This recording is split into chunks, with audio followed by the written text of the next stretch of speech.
Hey, kia ora. Helen Brahms here, coming to you live from Surprise in Arizona. Hope you're having a super fantastic sparkling day. Welcome to Before the Dirt Nap podcast number 1788. That's another one we get to cross off. Woo-hoo, getting closer to 1826. Yes, 26. Just checking my numbers. Today we're talking about Casablanca from 1943 and The Great Escape from 1963. Yes, we did a double movie. We did one last night, and we did one this afternoon, and we still have one to go this evening. So we'll talk about that one as well. Let's see. So hopefully we had a super fantastic, sparkling, relaxing Sunday. We've had an incredible day. Steffi's still zonked out. She's a little upset with me because I went to the pet store and got her pet food today, got a dog food today, and she didn't get to go because I had errands to run. So I had to go went to PetSmart, got her food, went to Sprouts, got what I needed to get from there, went to Fry's, got my groceries, came home, got it all unpacked, then got online with a client, and then relaxed this afternoon, and we watched The Great Escape, which was awesome. And now here we are. We've had a very good, and I still haven't done my laundry, and I still haven't done my meal prep. Maybe I'll do meal prep tonight because it doesn't take long. Yeah, maybe I'll do that tonight. But then I've remembered I forgot to get cucumbers today. It wasn't on my list, but I was supposed to put it on my list and I forgot. But anyway, Casablanca. Let's talk about Casablanca. We watched that last night from 1943. And this is about an area in Morocco that was an unoccupied French area during World War II. So you had a lot of people coming into this area, and the idea was that they needed to get to Lisbon, and the way they got to Lisbon was that they used to come in through different means, get to Casablanca, and from there they would then get visas that could then allow them to go on to Lisbon, where they could then go on to the US. Very complicated system. But because of what was going on in World War II, they couldn't go directly to Lisbon. They had to go through Morocco, through Casablanca to get there. And there was, the people who did the legit visas, and then there were those that did the shady ones.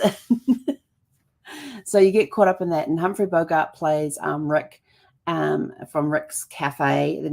Rick's Cafe. And he basically runs the place. It's got a gambling establishment in the back room, which is supposed to be hush-hush secret, yet everybody knows about it. And then you just get to meet some of the people that he comes in. And there's just so many lines in there that I totally forgot came from Casablanca. Like, here's looking at you, kid. Oh, jeepers, now they've just totally gone out of my head.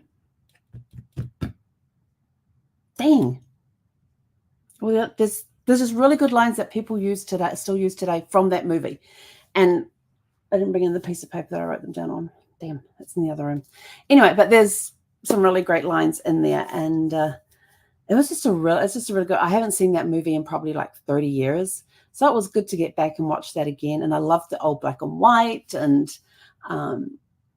just the little twists and turns. There was a couple of little twists and turns in there, but that was okay. I like those movies. But Humphrey Bogart was in it, and Ingrid Bergman, and what was the other guy's name? There's a third guy there who's the main character who played Ingrid Bergman's husband, and it was just really good. Great actors and all of that, and Sam at the piano. But I never heard the line "Play it again, Sam." I never heard that one, which is supposed to have come from that movie, but I don't recall hearing that one last night. But anyway, so that was Casablanca. Today we watched The Great Escape. I love this movie. It's loosely based on a real event where there were, and I have to go read you the quote. I posted, if you're on Facebook, it's on my Facebook page where I posted this really cool quote. And let's go see if I can find it. Ah, yes, the quote from the movie. So they open up this brand new prisoner of war camp. They bring in the the worst of the prisoners at escaping. They all have numbers of times that they have escaped. Steve McQueen's on there for 17 attempts. His character's in there for 17 attempts. And so the commander of the camp calls in the group captain Ramsey, and he's telling him, and he reads off some of these records of some of the escape attempts that these people have had, and basically tells them this camp has been designed so you cannot escape from us. There's no way you're going to be able to escape. Well, of course, the trucks arrive, the prisoners get off, they're sent off towards their barracks and whatnot. And what happens? They're all casing the joint. They're all like checking things out. Where are their blind spots from the guards tower? Where's, what's the security like? What's underneath the buildings? They're checking everything out for escape routes. I mean, that's the first thing they do when they get off the trucks as they're wandering towards the barracks that they're going to be staying in. They're checking out the place. They're casing the joint. And each person has their own role in everything else.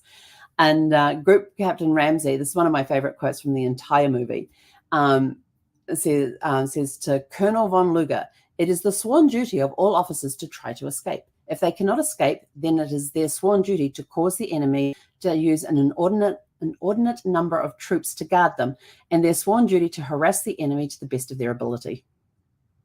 And that was in response when Colonel von Luger asked Group Captain Ramsey if he could somehow tame these officers. They try not to escape because of the resources they then have to use. And this was his response. And I thought it was absolutely brilliant. But this movie has a lot of well-known movie actors at the time. Like you got Steve McQueen, James Gardner, Richard Attenborough. Where else is my list? Charles Bronson, James Donald Pleasance, James Corbin, David McCullough, Gordon Jackson, and a whole list of other who's who at Hollywood at the time. Both English actors, British actors, they're all in there. They're all in there. But it's just a really good movie, and it is loosely based on actual events. And they somehow had 70, I'm trying to remember the numbers, 77 ended up escaping. 11 were returned. 50 were murdered, like shot down, murdered, not even injured. They killed them. They gunned them down and killed them. And then we don't know what happened to the others. So we just, it's just assumed that they got away. But I guess if we go and research it more about the Great Escape, the actual event and everything else, and then right at the end, the very last thing you see at the end is that this picture is dedicated to those 50 who were, to those 50. Hang on. I haven't posted it on Facebook yet. I do have it on my phone here. Yeah, this picture is dedicated to the 50, which were the 50 that were killed in their attempt to escape.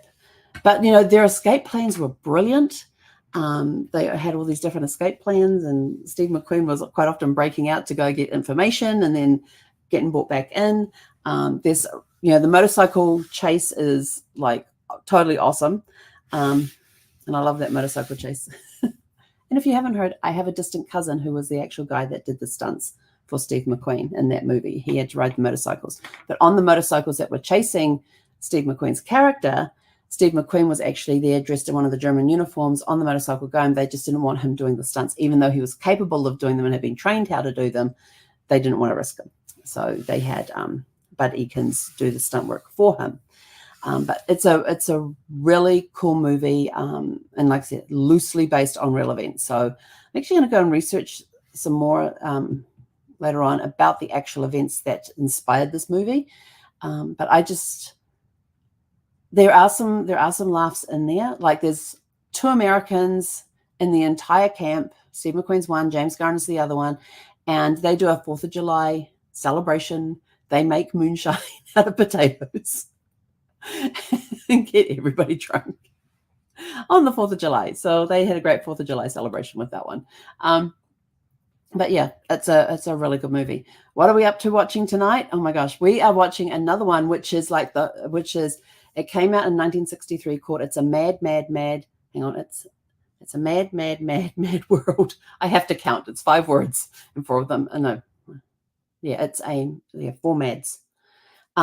This is a movie from 1963. It has the who's who of comedy at the time. Like you got Spencer Tracy in there, Milton Berle, Ethel Merman, Mickey Rooney, Sid Caesar, Bud Hackett, Dick Shawn, Phil Silvers, Terry Thompson, Jonathan Winters, Edith Adams, Dorothy Bone, Eddie Rochester Anderson, and Jim Backus. And this is just a wild, crazy movie. It, again, has been a long time since I have seen this movie. I kind of, if I remember it correctly, there was kind of a remake on it.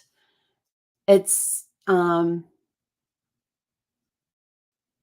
says here, a group of motorists witness a car crash in the California desert, and after the driver's dying words indicate the location of hidden stash of loot, they turn against each other in a race across the state to get to it. Now, there was another movie that came out. When did that one come out? Hang on. IMDbing this.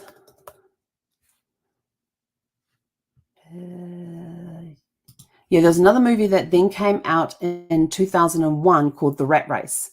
And this was kind of the same thing, but slightly different. Whereas in The Rat Race, a Las Vegas casino magnate determined to find a new avenue for wagering sets up a race for money. And John Cleese is the guy that organized all of this. So you already know it's going to be crazy and mad and everything else. But again, that's got some really funny people in there. There's a great scene about the squirrels. The wild squirrel lady played by Kathy Bates. Was it Kathy Bates? Yes. I think it was her that played that part. Was it Kathy Bates? Pretty sure it was Kathy Bates that played the crazy squirrel lady. And then you've got all the people that are on the bus with Cuba Gooding Jr. is driving the bus driver of a bus full of Lucy's from I Love Lucy, all dressed up in the I Love Lucy costumes. It's wild. But this movie, It's a Mad, Mad, Mad, Mad World. When I was watching Rat Race, I thought that's kind of like It's a Mad, Mad, Mad World. And so I kind of think that maybe when they did Rat Race, they kind of loosely based it on It's a Mad, Mad World, where you got this crazy car chases going on, all trying to get to the loot and everything else. But wow, when did I last see that movie? It's Mad, Mad, Mad. It's 3.5 hours long. It's a long movie. It came out in 1963. I'm trying to think. It's been a while.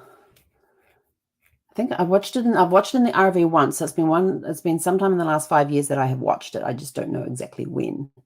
But yeah, we will be watching that one tonight. Actually, we may not. It's the next one on the list to watch. So actually, I can watch that. Yeah, we will watch that because I can get walk done and food prep done before then. So that'll be the reward. Because there's certain times when food's cooking, so we'll be watching. It just might take a little longer than normal to watch it. But yeah, or maybe I'll put it off till next weekend. What else is on my list? I'm going to make a change. Executive decision. We're going to go to 1956. I'm going to go to a 1956 movie, The Man Who Knew Too Much, with James Stewart and Doris Day. That's only just over an hour. Oh no, it's bang on 2 hours, just on 2 hours with James Stewart and Doris Day. The Man Who Knew Too Much. This is an American doctor and his wife, a former singing star, witness a murder while on vacation in Morocco. We're going back to Morocco again, and are drawn into the twisting plot of international intrigue when their young son is kidnapped. So yeah, we're going to watch that one tonight. It's a little on the shorter side, and I'm going to push It's a Mad, Mad, Mad, Mad World across to next weekend in place of where I was going to put The Great Escape. So yeah, we're going to watch another movie tonight, just not as long as the other one. Although that one there says 2 hours and 34 minutes. The other one says 3 hours. Okay. One resource says 3 hours, one says 2.5 hours. I'm going with 2 hours with The Man Who Knew Too Much with James Stewart and Doris Day. So we're going to watch that one tonight because that's got intrigue and mystery and people on vacation and who knows what else happens. But anyway, so those are the movies. That's the review of Casablanca. I love that movie. I love the black and white movies. It's just something about the black and white movies when you see them that conveys stuff that the colored movies do not convey. And it's, all part of the acting and everything else and just going back to basics and classics and that sort of thing. And I just love the classics because you're taking, they don't have these things They don't have these things. They don't have computers. They don't have anything like that. No technology. They actually have to pick up a phone, be it somewhere where there's a telephone sitting on a desk somewhere, pick it up, and they actually have to dial the numbers, you know.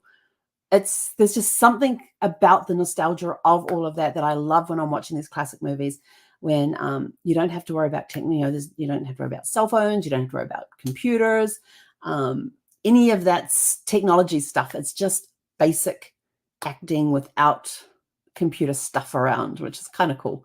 If they want to look up information, they have to go digging in the file room and the archives and actually go through physical files to look for the information that they need.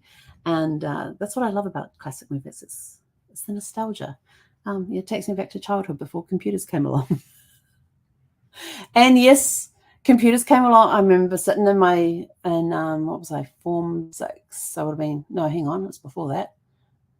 Form 5, so I was 15. It was around when I was 15 when we first brought computers into the school, and I would sit there for hours and just program stuff into these computers, and you had to save it on a 5-inch floppy drive, and you know, and I did pretty well with programming. I even learned some programming when I was back then, did pretty well with it, and could have taken it further when I was in the Air Force. I applied to remuster to be a programmer, and then what the trade I was in, which was publications, then said, oh, we're going to promote you and we're going to put you in the publications production side, where you're actually on the side where you're using the computers to create the manuals and doing all the proofing and editing and things like that. And I'm like, well, that sounds really cool. And I've been in that job for 2 weeks. I hadn't heard anything from the programming side. I'd passed all of their tests with flying colors, and they told me I'd passed everything with flying colors. And then it was probably 2 weeks after I got my new job that they called me to tell me that they wanted me to become a programmer. And I went, sorry, I just got a promotion and I'm now in this new role and I'm enjoying it. And so that's how close I came to becoming a programmer when I was in the Air Force. It's amazing how these things happen. But anyway, that's it. I'm out of here. I'm going to go watch, going to take a pup for a walk, do some meal prep, and then we're going to watch The Man Who Knew Too Much. That's what we're going to watch tonight. And we're going to move It's a Mad, Mad, Mad, Mad World to next Saturday. Yes. So we're going to go watch some James Stewart and some Doris Day. That should be fun. That's going to be fun. I like them. See, this is one thing I like. I get to choose what I want to watch and when I want to watch it. It's awesome. And with that, we are out of here. Go out, have a super fantastic sparkling evening. Make sure you got everything ready for this week. I'm going to do some meal prep, get some meals ready for this week so I don't have to think about them, which is awesome, because when it comes to doing meals, sometimes I'm just like, oh, I really don't feel like cooking anything. But if I've got stuff already prepared, even if it needs to be cooked, the ingredients are ready, they're all prepped. I just have to cook them or heat them up, and that doesn't take long. So, and I don't use a microwave to do it. So I'm old-fashioned that way. My gosh, I'm old-fashioned because I don't like using microwaves. Yikes. I remember when those first came out too in New Zealand, and we first got one at the house, and it was this huge piece of equipment. I mean, now they're a lot smaller, but this was it's almost the size of the cabinet. No, actually, it wasn't that big. But they were pretty big and bulky, and yeah. But yeah, I never really got to using microwaves that much. I preferred to heat things up on the stove or put them in the oven. That's me. That's how I do things. Anyway, I'm out of here. Go out, have a super fantastic sparkling evening, and we'll catch you guys back here tomorrow evening at 6 p.m. Pacific. He konera.